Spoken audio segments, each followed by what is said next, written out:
Helmet ન પહેરતા સરકારી કર્મચારીઓ સામે કાર્યવાહી કરવાના ભાગરૂપે ડીજીપી દ્વારા આદેશ જારી કરતા જ કુબેર ભવન ખાતે હેલ્મેટ વિના આવતા સરકારી કર્મચારીઓને દંડ કરવામાં આવ્યો। હેલ્મેટ ન પહેરતા સરકારી કર્મચારીઓ સામે કાર્યવાહી કરવાના ભાગરૂપે ડીજીપી દ્વારા આદેશ જારી કરતા જ કુબેર ભવન ખાતે હેલ્મેટ વિના આવતા સરકારી કર્મચારીઓને દંડ કરવામાં આવ્યા।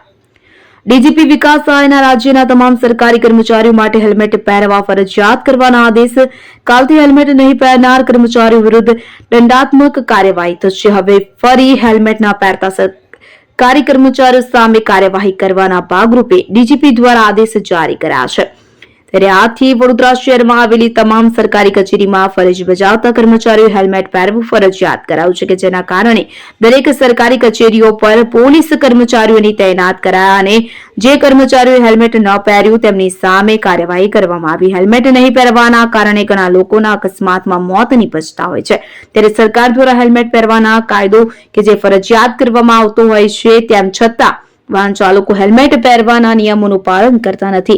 તેમાં મોટા ભાગે સરકારી કર્મચારીઓ આ હેલ્મેટના નિયમોનો ભંગ કરતા જોવા મળે છે। ત્યારે ડીજીપી વિકાસ સહાય દ્વારા વડોદરા શહેર સહિત રાજ્યની તમામ સરકારી કચેરીઓના કર્મચારીઓ માટે આજે એટલે કે 11 ફેબ્રુઆરીના રોજથી હેલ્મેટ ફરજિયાત પહેરવા માટેનો હુકમ કરવામાં આવ્યો છે, કે જેના ભાગરૂપે આજથી વડોદરા શહેરમાં આવેલી સરકારી કચેરી જેવી કે પોલીસ ભવન, નર્મદા ભવન, કોઠી કચેરી, કુબેર ભવન, સિટી સર્વે, ખંડેરામ માર્કેટ સહિતના વિવિધ કર્મચારીઓમાં નોકરી પર ટુ વ્હીલર આવતા કર્મચારીઓને હેલ્મેટ પહેરવાનું ફરજિયાત કરવામાં આવ્યું છે, જેને લઈને આજ સવારથી શહેરની તમામ સરકારી કચેરીઓ પર પોલીસ અને ટ્રાફિકના કર્મચારીઓની તૈનાત કરવામાં આવ્યા હતા, કે જેથી જો કોઈ સરકારી કર્મચારીઓ હેલ્મેટ પહેર્યા વિના કચેરી પર આવશે તો તેમની સામે કાયદેસરની કાર્યવાહી કરવામાં આવશે।